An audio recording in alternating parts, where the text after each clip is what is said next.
ദൃശ്യം 3 advance booking കളക്ഷനിൽ വലിയ മുന്നേറ്റമാണ് ഉണ്ടാക്കിയിരിക്കുന്നത്. ആദ്യ ദിനം തന്നെ ചിത്രം കളക്ഷനിൽ റെക്കോർഡ് സൃഷ്ടിക്കുമോ എന്നാണ് പ്രേക്ഷകർ നോക്കുന്നത്. മോഹൻലാൽ ജിത്തു ജോസഫ് കൂട്ടുകെട്ടിൽ ഒരുങ്ങുന്ന ദൃശ്യം 3 മെയ് 21-നാണ് തിയേറ്ററുകളിലെത്തുന്നത്.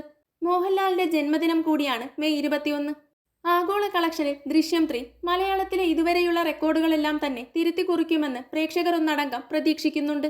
ഇപ്പോഴിതാ ദൃശ്യം കളക്ഷനെക്കുറിച്ച് ലാലേട്ടൻ പറഞ്ഞ വാക്കുകളാണ് ചർച്ചയാവുന്നത്. 500 കോടി നേടിയില്ലെങ്കിലും ഒരു 300 കോടിയെങ്കിലും ദൃശ്യം 3 നേടട്ടെ എന്നാണ് തമാശ രൂപേണ മോഹൻലാൽ പറയുന്നത്. ചിത്രം 500 കോടി കളക്ഷൻ സ്വന്തമാക്കുമോ എന്ന ചോദ്യത്തിന് ഉത്തരം പറയുകയായിരുന്നു ലാലേട്ടൻ. അദ്ദേഹത്തിന്റെ വാക്കുകൾ ഇങ്ങനെ: നമ്മൾ അങ്ങനെ വിചാരിച്ചിട്ട് ഒരു സിനിമയും എടുത്തിട്ടില്ല. അത് അബദ്ധത്തിൽ പറ്റിപ്പോകുന്നതാണ്. ഇത് നല്ല സിനിമയായിരിക്കും. അങ്ങനെ സംഭവിക്കട്ടെ. ഇപ്പോഴും അങ്ങനെയല്ലേ? ഒരു സിനിമ എടുക്കുമ്പോൾ ഏറ്റവും നന്നായിട്ട് ഓടണം, അത്രയും ആൾക്കാർ കാണണം എന്ന് കരുതിയാണ് സിനിമ എടുക്കുന്നത്. സിനിമയ്ക്ക് ഒരു ജാതകമുണ്ട്. മനുഷ്യനെ പോലെയല്ല അത്. നല്ല മിടുക്കനായിരിക്കും, കുറച്ച് കഴിയുമ്പോൾ മോശമായി പോവും. അതുപോലെ സിനിമയ്ക്കും ഒരു ജാതകമുണ്ട്. അതൊരു മാജിക്കാണ്, ഒരു സീക്രട്ട് റെസിപ്പിയാണ്. ആർക്കും അറിയില്ല. അതുകൊണ്ട് 500 കോടി ഇല്ലെങ്കിലും ഒരു 300 കോടിയെങ്കിലും, മോഹൻലാൽ പറഞ്ഞു.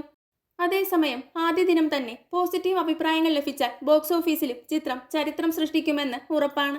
UA 13+ സർട്ടിഫിക്കറ്റാണ് ചിത്രത്തിന് ലഭിച്ചിരിക്കുന്നത്. കൂടുതൽ സിനിമാ വിശേഷങ്ങൾക്കായി ചാനൽ മറക്കാതെ സബ്സ്ക്രൈബ് ചെയ്യുക.